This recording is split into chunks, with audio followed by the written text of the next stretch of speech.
English tutorial চ্যানেলে সকলকে স্বাগত জানাই। আজকে তোমাদের সাথে যে ভিডিওটা শেয়ার করতে যাচ্ছি সেটা হলো ফ্রেজ, ক্লজ আর সেন্টেন্স, এদের মধ্যে পার্থক্য কি। তোমাদের মধ্যে অনেকেই আছো যে এদের মধ্যে পার্থক্য বুঝতে পারো না, যার ফলে তোমরা যখন একটু অ্যাডভান্সড গ্রামারে যাও তখন প্রবলেম ফেস করো। এই ভিডিওটা দেখার পর তোমাদের সব কিছু ক্লিয়ার হয়ে যাবে। একটা বিষয় বলে রাখি, সমস্ত ক্লজ আর ফ্রেজকে ডিটেলে জানার জন্য এই চ্যানেলের ক্লজ অ্যান্ড ফ্রেজ প্লেলিস্টে গিয়ে ভিডিওগুলো দেখতে পারো। প্রথমে আমরা একদম গোড়া থেকে শুরু করব।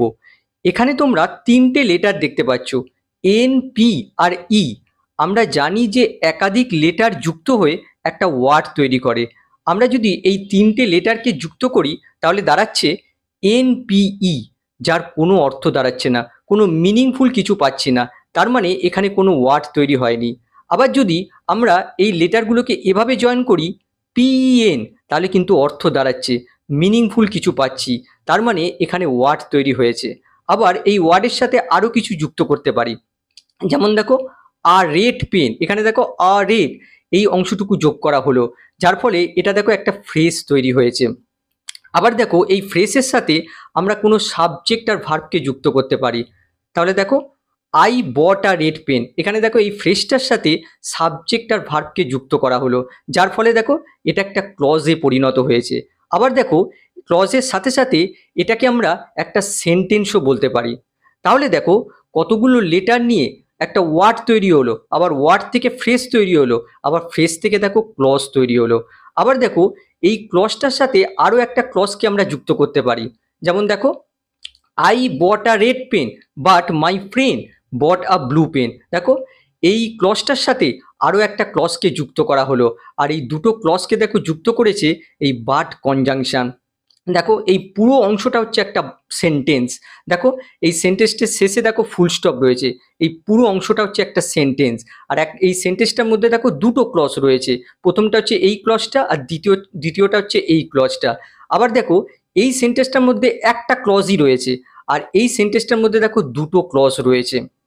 তার মানে আমরা কি জানলাম, একটা সেন্টেন্স তৈরি করতে গেলে মিনিমাম একটা ক্লজ থাকবেই, সেন্টেন্সটা যতই ছোট হোক না কেন। তাছাড়া একটা সেন্টেন্স একাধিক ক্লজ নিয়ে গঠিত হতে পারে। এবার এক নজরে দেখে নাও ফ্রেজ, ক্লজ আর সেন্টেন্সের মধ্যে কি কি মিল আছে আর কি কি পার্থক্য রয়েছে। দেখো ফ্রেজও হচ্ছে আ গ্রুপ অফ ওয়ার্ডস, আবার ক্লজও হচ্ছে আ গ্রুপ অফ ওয়ার্ডস, আবার সেন্টেন্সও হচ্ছে আ গ্রুপ অফ ওয়ার্ডস। আবার দেখো ফ্রেজ হচ্ছে নো সাবজেক্ট ভার্ব কম্বিনেশান, ফ্রেজের মধ্যে কোনো সাবজেক্ট ভার্ব কম্বিনেশান দেখা যায় না। এখানে ভার্ব বলতে মেন ভার্বের কথা বলছি, ফ্রেজের মধ্যে সাবজেক্ট আর মেন ভার্বকে একসাথে কখনো দেখা যায় না। আবার দেখো ক্লজের মধ্যে subject verb combination is present, ক্লজের মধ্যে সাবজেক্ট আর মেন ভার্ব একসাথে থাকে। আবার দেখো সেন্টেন্সের মধ্যে subject verb combination is present, সেন্টেন্সের মধ্যেও সাবজেক্ট আর মেন ভার্ব একসাথে থাকে। তাহলে দেখো এই দিক দিয়ে ক্লজ আর সেন্টেন্সের মধ্যে কিন্তু মিল রয়েছে। আবার দেখো ওই ফ্রেজের ক্ষেত্রে it does not give a complete meaning, phrase কখনোই কমপ্লিট মিনিং দিতে পারে না। আবার দেখো ক্লজের ক্ষেত্রে it may or may not give a complete meaning, ক্লজের ক্ষেত্রে কমপ্লিট মিনিং দিতেও পারে আবার নাও দিতে পারে। যদি ইনডিপেন্ডেন্ট ক্লজ হয় তাহলে কমপ্লিট মিনিং দেবে, কিন্তু ডিপেন্ডেন্ট ক্লজ হলে কখনোই কমপ্লিট মিনিং দেবে না। আবার সেন্টেন্সের ক্ষেত্রে দেখো it always gives a complete meaning, সেন্টেন্সের ক্ষেত্রে সর্বদাই কমপ্লিট মিনিং দেয়। ফ্রেজ আর ক্লজের মধ্যে আর একটা উল্লেখযোগ্য পার্থক্য দেখো, a phrase is only a part of a sentence, phrase হলো বাক্যের একটা অংশ মাত্র, but a clause can be a part of a sentence or a complete sentence. কিন্তু দেখো একটা ক্লজ একটা বাক্যের অংশ হতে পারে, আবার একটা কমপ্লিট সেন্টেন্সও হতে পারে। এবার আমরা ফ্রেজ দিয়ে কিছু সেন্টেন্স দেখব, যেমন দেখো আমার সবচেয়ে ভালো বন্ধু অনেকক্ষণ ধরে স্টেশনে অপেক্ষা করছে, my best friend has been waiting at the station for a long time. এখানে দেখো মাই বেস্ট ফ্রেন্ড এটা একটা ফ্রেজ, এর মধ্যে দেখো কোনো ভার্ব নেই, এটা হচ্ছে একটা ফ্রেজ। আর যেহেতু ফ্রেজটা এখানে সাবজেক্ট হিসেবে ইউজ হয়েছে, তার মানে এই ফ্রেজটা হলো নাউন ফ্রেজ। আবার দেখো হ্যাজ বিন ওয়েটিং। এখানে দেখো হ্যাজ আর বিন হচ্ছে হেল্পিং ভার্ব আর ওয়েটিং হচ্ছে মেন ভার্ব। এই পুরো অংশটা হচ্ছে ভার্ব ফ্রেজ। লক্ষ্য করো এই ফ্রেজের মধ্যে ভার্ব রয়েছে কিন্তু এর মধ্যে সাবজেক্ট নেই, সাবজেক্ট আর ভার্বের কম্বিনেশন নেই। ভার্ব রয়েছে কিন্তু সাবজেক্ট নেই, এটাকে আমরা ফ্রেজ বলতে পারি। এটা হচ্ছে ভার্ব ফ্রেজ। আবার দেখো অ্যাট দ্য স্টেশন, এটা দেখো প্রিপোজিশনাল ফ্রেজ, প্রিপোজিশন দিয়ে শুরু হয়েছে আর নাউন দিয়ে শেষ হয়েছে। এই অংশটুকু হচ্ছে প্রিপোজিশনাল ফ্রেজ। আমরা যদি এই ভার্বকে প্রশ্ন করি যে আমার প্রিয় বন্ধু কোথায় অপেক্ষা করছে, তাহলে দেখো তার উত্তর আসবে অ্যাট দ্য স্টেশন, স্টেশনে। প্রিপোজিশনাল ফ্রেজটা দেখো ভার্বকে কোথায় দিয়ে প্রশ্ন করে পাচ্ছি, তার মানে এই প্রিপোজিশনাল ফ্রেজটা এখানে অ্যাডভার্বের কাজ করছে। এটা হচ্ছে অ্যাডভার্বিয়াল ফ্রেজ, প্লেসকে ইন্ডিকেট করছে। আবার দেখো ফর আ লং টাইম, এটাও দেখো একটা প্রিপোজিশনাল ফ্রেজ, প্রিপোজিশন দিয়ে শুরু হয়েছে নাউন দিয়ে শেষ হয়েছে। এই পুরো অংশটা হচ্ছে প্রিপোজিশনাল ফ্রেজ। আমরা যদি ভার্বকে প্রশ্ন করি যে আমার প্রিয় বন্ধু কতক্ষণ ধরে স্টেশনে অপেক্ষা করছে, তাহলে দেখো তার উত্তর হবে ফর আ লং টাইম। তার মানে এই প্রিপোজিশনাল ফ্রেজটা এখানে অ্যাডভার্বিয়াল ফ্রেজের কাজ করছে, টাইমকে ইন্ডিকেট করছে। পরেরটা দেখো সে খুব বাচাল, সি ইজ ভেরি টকেটিভ। এখানে দেখো সে কেমন, ভেরি টকেটিভ। লক্ষ্য করো ভেরি টকেটিভ, এই আন্ডারলাইন অংশটা হচ্ছে অ্যাডজেক্টিভ ফ্রেজ। এখানে মেন ওয়ার্ডটা হচ্ছে টকেটিভ, অ্যাডজেক্টিভ, আর ভেরি হচ্ছে মডিফায়ার। এই পুরো অংশটা হচ্ছে অ্যাডজেক্টিভ ফ্রেজ, অ্যাডজেক্টিভের কাজ করছে। তারপরে দেখো তিনি অসাধারণ প্রতিভার অধিকারী একজন মানুষ, he is a man of exceptional talent. এখানে আন্ডারলাইন অংশের স্ট্রাকচারটা দেখো, অফ হচ্ছে প্রিপোজিশন, এক্সেপশনাল হচ্ছে অ্যাডজেক্টিভ, আর ট্যালেন্ট হচ্ছে নাউন। এই পুরো অংশটা হচ্ছে প্রিপোজিশনাল ফ্রেজ। আর এই প্রিপোজিশনাল ফ্রেজটা যেহেতু এই ম্যানকে ডেসক্রাইব করছে, তার জন্য এটা অ্যাডজেক্টিভের কাজ করছে। এটা হচ্ছে অ্যাডজেক্টিভ ফ্রেজ। পরেরটা দেখো সে একজন সৎ মানুষ হওয়ায় প্রত্যেকে তাকে সম্মান করে, he being an honest person everyone respects him. এখানে আন্ডারলাইন অংশটা দেখো, দেখো এখানে হি হচ্ছে সাবজেক্ট আর বিং হচ্ছে present participle non finite verb. এই পুরো অংশটা একটা ফ্রেজ, তার কারণ দেখো এখানে সাবজেক্ট রয়েছে কিন্তু দেখো কোনো মেন ভার্ব নেই। তার মানে এটা এটা পুরোটা হচ্ছে একটা ফ্রেজ। এই ফ্রেজটাকে বলা হয় অ্যাবসলিউট ফ্রেজ। আর এই অ্যাবসলিউট ফ্রেজটা এই যে ক্লজটা রয়েছে এভরিওয়ান রেসপেক্টস হিম, এই পুরো ক্লজটাকে মডিফাই করছে। নেক্সট দেখো খবরটা শুনে আমার মন খারাপ হয়ে গেল, hearing the news I got upset. এই সেন্টেন্সটার মধ্যে দেখো এই আন্ডারলাইন অংশটা হচ্ছে ফ্রেজ আর এই অংশটুকু হচ্ছে ক্লজ। আর এই ফ্রেজের মধ্যে দেখো হিয়ারিং হচ্ছে প্রেজেন্ট পার্টিসিপল আর তার অবজেক্ট হচ্ছে দ্য নিউজ। এই পুরো অংশটা হচ্ছে প্রেজেন্ট পার্টিসিপল ফ্রেজ, এই মেন ক্লজের এই সাবজেক্টকে মডিফাই করছে। পরেরটা দেখো গেটের সামনে গাড়ি পার্কিং করা যাবে না, অনুবাদ হবে parking in front of the gate is not allowed. এখানে দেখো এই আন্ডারলাইন অংশটা হচ্ছে ফ্রেজ, দেখো পার্কিং হচ্ছে জিরান, এই পুরো অংশটা হচ্ছে জিরান ফ্রেজ। দেখো বাক্যের সাবজেক্ট হিসেবে ইউজ হয়েছে। এই বাক্যটাকে তোমরা ইনফিনিটিভ দিয়েও লিখতে পারো, to park in front of the gate is not allowed. এখানে দেখো টু পার্ক হচ্ছে ইনফিনিটিভ, এই পুরো অংশটা হচ্ছে ইনফিনিটিভ ফ্রেজ, সাবজেক্ট হিসেবে ইউজ হয়েছে। এবার আমরা দেখব টাইপস অফ ক্লজেস। দু ধরনের হয়, ইন্ডিপেন্ডেন্ট ক্লজ, ডিপেন্ডেন্ট ক্লজ। এবার দেখো ইন্ডিপেন্ডেন্ট ক্লজকে আমরা কিভাবে আইডেন্টিফাই করতে পারি। An independent or main clause can express a complete thought.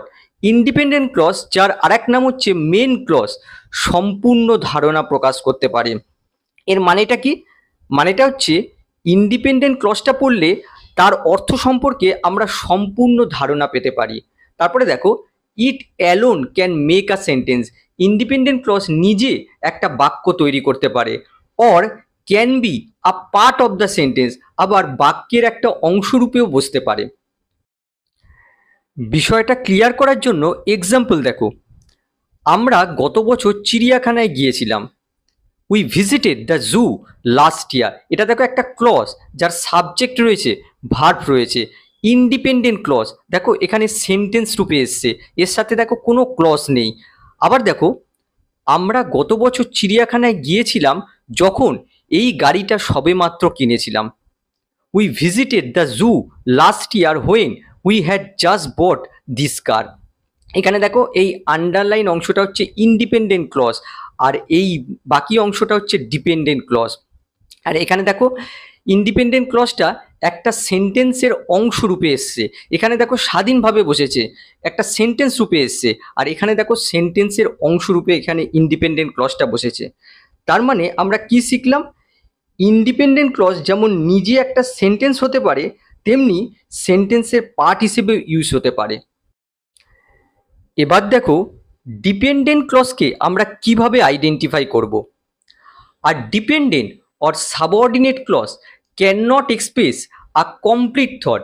Dependent clause, যার আরেক নাম হচ্ছে সাবঅর্ডিনেট ক্লজ, সম্পূর্ণ ধারণা প্রকাশ করতে পারে না।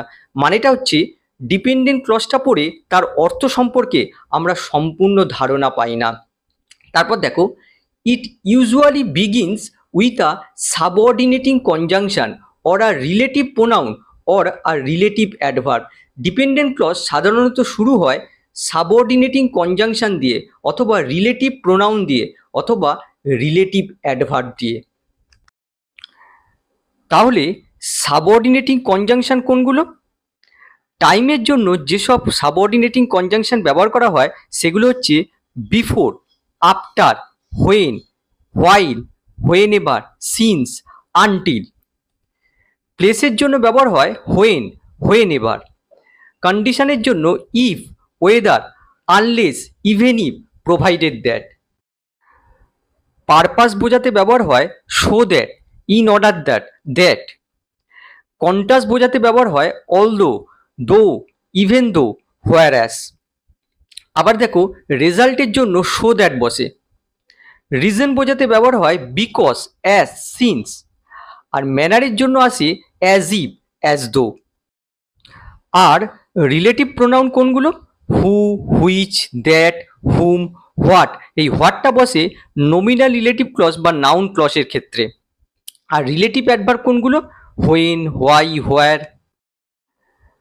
তারপর দেখো দেয়ার আর 3 types of subordinate clauses according to their function in a sentence.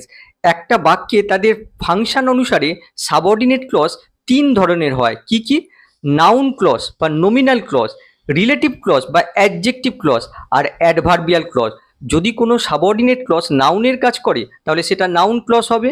যদি সাবঅর্ডিনেট ক্লজটা অ্যাডজেক্টিভের কাজ করে তাহলে রিলেটিভ ক্লজ বা অ্যাডজেক্টিভ ক্লজ হবে। আর যদি অ্যাডভার্বের কাজ করে তাহলে অ্যাডভার্বিয়াল ক্লজ হবে। এবার কিছু এক্সাম্পল দেখো। যখন বৃষ্টি থামলো তখন আমরা আমাদের যাত্রা শুরু করলাম। When the rain stop we started our journey. এখানে দেখো এই আন্ডারলাইন অংশটা হচ্ছে সাবঅর্ডিনেট ক্লজ, আর এই বাকি অংশটা হচ্ছে মেন ক্লজ। এই ক্লজটা কেন সাবঅর্ডিনেট ক্লজ? আমরা জানি যে subordinate clause subordinating conjunction, relative pronoun অথবা রিলেটিভ অ্যাডভার্ব দিয়ে শুরু হয়। এখানে দেখো রিলেটিভ অ্যাডভার্ব দিয়ে শুরু হয়েছে। এখন প্রশ্ন হলো সাবঅর্ডিনেট ক্লজকে আমরা কেন ডিপেন্ডেন্ট ক্লজ বলি? ছোটবেলা থেকেই আমাদের শেখানো হয় যে এই সাবঅর্ডিনেট ক্লজটা মেন ক্লজ ছাড়া অসম্পূর্ণ, তাই এটা ডিপেন্ডেন্ট ক্লজ। কিন্তু এটা অ্যাকচুয়ালি গ্রামারের লজিক নয়। এখানে লক্ষ্য করো, এখানে মেন ক্লজের ভার্ব হচ্ছে এই স্টার্ট। আমরা যদি এই ভার্বকে প্রশ্ন করি যে আমরা কখন আমাদের যাত্রা শুরু করলাম, তাহলে দেখো তার উত্তর আসবে যখন বৃষ্টি থামলো। তার মানে দেখো মেন ক্লজের এই ভার্বকে প্রশ্ন করে আমরা সাবঅর্ডিনেট ক্লজের এই উত্তরটা পাচ্ছি। তার মানে সাবঅর্ডিনেট ক্লজটা অ্যাকচুয়ালি এসেছে এই মেন ক্লজের জন্য। মেন ক্লজের এই ভার্বটা যদি না থাকতো তাহলে এই সাবঅর্ডিনেট ক্লজটার এখানে থাকার কোনো অর্থই হতো না। আর সেই কারণে আমরা এই সাবঅর্ডিনেট ক্লজকে ডিপেন্ডেন্ট ক্লজ বলি। তাহলে দেখো এই ক্লজটা হচ্ছে অ্যাডভার্বিয়াল ক্লজ অফ টাইম, অ্যাডভার্বের কাজ করছে। এবার পরেরটা দেখো, সে আসতে পারেনি কারণ সে শহরে ছিল না। She could not come because she was not in the city. এখানে দেখো মেন ক্লজটা প্রথমে বসেছে আর সাবঅর্ডিনেট ক্লজটা দেখো পরে বসেছে। আমরা যদি মেন ক্লজের এই ভার্বকে প্রশ্ন করি সে কেন আসতে পারেনি, তাহলে দেখো তার উত্তর আসবে কারণ সে শহরে ছিল না। তার মানে দেখো এখানে সাবঅর্ডিনেট ক্লজটা অ্যাডভার্বিয়াল ক্লজ অফ রিজনের কাজ করছে। একটা জিনিস লক্ষ্য করে দেখো, যখন সাবঅর্ডিনেট ক্লজটা বাক্যের শুরুতে আসছে, মেন ক্লজটা পরে বসছে, তখন দেখো তাদের মাঝখানে একটা কমা বসাতে হচ্ছে। কিন্তু যখন মেন ক্লজটা আগে বসছে আর সাবঅর্ডিনেট ক্লজটা পরে বসছে তখন কিন্তু কোনো কমা ব্যবহার করা যাবে না। 3 নম্বর দেখো, যে লেখকটি এখানে এসেছিল সে আমার বন্ধু। The writer who came here was my friend. এখানে দেখো মেন ক্লজটা হচ্ছে the writer was my friend, আর সাবঅর্ডিনেট ক্লজটা হচ্ছে এই আন্ডারলাইন অংশটা হু কেম হিয়ার।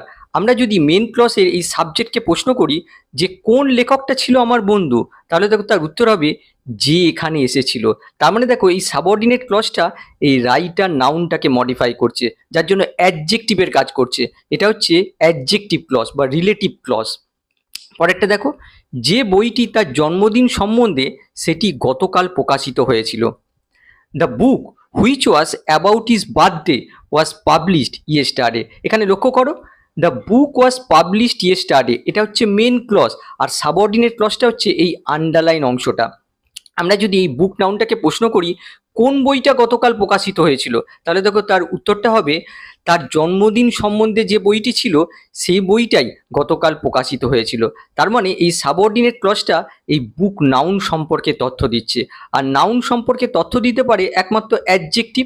তার মানে এই সাবঅর্ডিনেট ক্লজটা অ্যাডজেক্টিভের কাজ করছে, এটা হচ্ছে অ্যাডজেক্টিভ ক্লজ। 5 নম্বর দেখো, যা বলা হয় তা সর্বদা সত্য হয় না। What is said is not always true. এখানে দেখো মেন ক্লজটা হচ্ছে it is not always true, আর এই ইটের জায়গায় দেখো ক্লজটা বসেছে। যেহেতু এখানে এই ক্লজটা সাবজেক্ট রূপে এসছে, তার জন্য এটা হচ্ছে নাউন ক্লজ। আবার দেখো, আমি জানি কোথায় সে বাস করে। I know where he lives.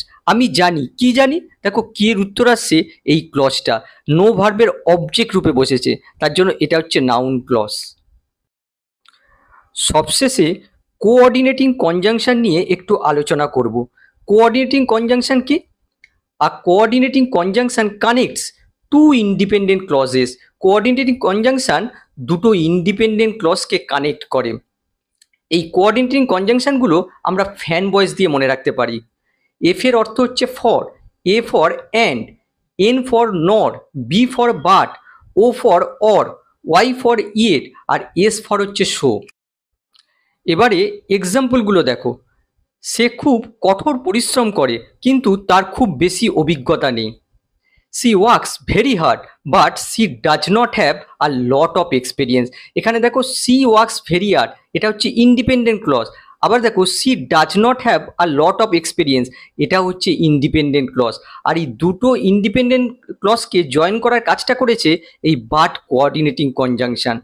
এবারে একটা বিষয় দেখো, এখানে এই কোঅর্ডিনেটিং কনজাংশন আর দ্বিতীয় ইন্ডিপেন্ডেন্ট ক্লজটা মিলে কোঅর্ডিনেট ক্লজ তৈরি করেছে। আর মনে রাখবে এই কোঅর্ডিনেট ক্লজের আগে সবসময় কমা ব্যবহার করতে হয়।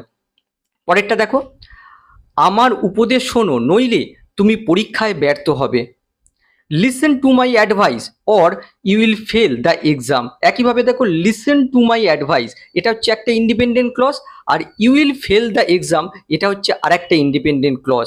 আর এই দুটো ইন্ডিপেন্ডেন্ট ক্লজকে জয়েন করেছে এই অর কোঅর্ডিনেটিং কনজাংশন। আর এই কোঅর্ডিনেটিং কনজাংশন আর দ্বিতীয় ইন্ডিপেন্ডেন্ট ক্লজ মিলিত হয়ে কোঅর্ডিনেট ক্লজ তৈরি করেছে। আশা করি ফ্রেজ, ক্লজ আর সেন্টেন্সের পার্থক্য তোমরা বুঝতে পেরেছো। আবার নেক্সট ক্লাসে দেখা হবে। বাই।